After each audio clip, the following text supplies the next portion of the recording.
Okay.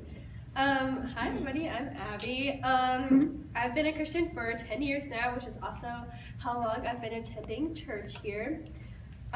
When John first talked about people giving their testimony, I thought no, that's not for me. I've been to Christian school for my whole life. I haven't experienced true persecution, and I haven't done anything majorly wrong in the eyes of society.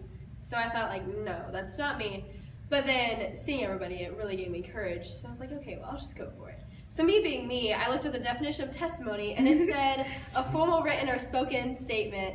But that's boring, so I looked further and I found another definition which says the evidence or proof provided by the existence or appearance of something.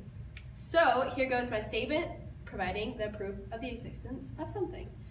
I was born with colic, which literally means that I excessively cried as a baby, and I'm no psychologist, but I believe that the long-term effects of it include anxiety.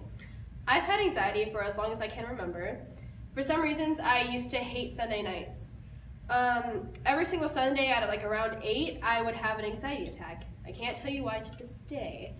I couldn't breathe, couldn't eat, couldn't talk. It got really bad. At just the age of 10, I would scream at God, asking why me? One of the things that sparks my anxiety is change.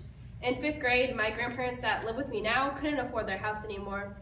I went over there with my cousin to help them pack up, and as we were doing that, we found a note. It said, "I don't know how Abby and Faith will feel with us moving in with them. I don't want them to think the separation was caused by us." I didn't know what that meant. What could it mean?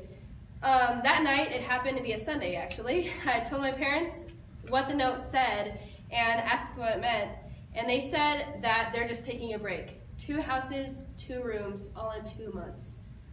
I'm sure you can guess, but I was an anxious wreck. I started getting in trouble at school, and I had to be force-fed. After months of telling my mom there was something wrong with me, she took me to a therapist.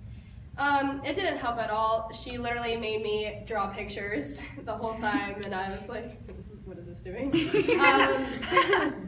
Middle school came, and that's when the bullying began. I was so caught up in gossip and being mean to people. I was the most popular in my class, but was that even worth it?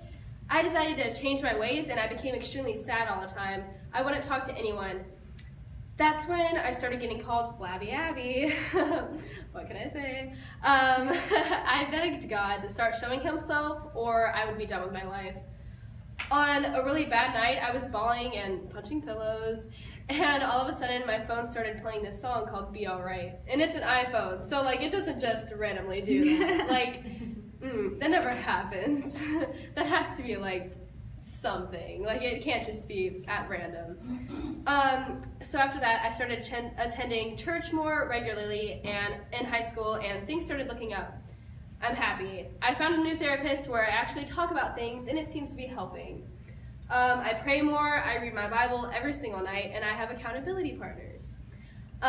You dive into God, and God will dive into you. I still struggle with anxiety, of course, but I'm better at dealing with it. I have 1 Peter 5:7, which says, "Cast all your anxiety on him because he cares for you," all over my room. I even carry around a succulent at school because scientists say that it reduces stress. And most importantly, I talk to my amazing God.